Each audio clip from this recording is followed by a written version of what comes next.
በቂ የሆነ ቤት እና ብቁ የሆኑ ቤቶች ለማቅረብ አንደኛው ቻሌንጅ ብለህ ያቀረብከው የገዢዎች የገቢ ምንጭ ማነስ ወይንም አቅም አለመኖር ነው።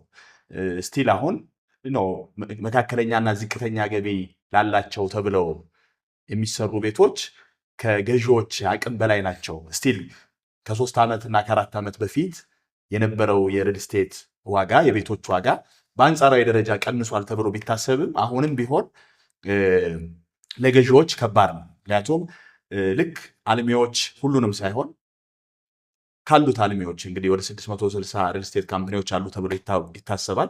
አክቲቭ የሆኑት ደግሞ ምን ያህል እንደሆኑ ጥናት ያስፈልገዋል።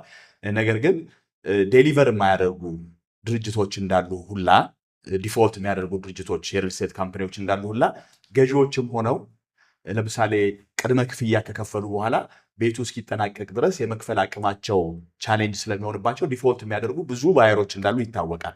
ይሄ ደግሞ በቂ የሆነ ቤት እና ብቁ የሆነ ቤት ለማቅረብ አንድ ቻሌንጅ ነው ብለህ አንስተሃል እና ይህንንስ ችግር በምን አይነት መንገድ አድረስ ማድረግ ይቻላል?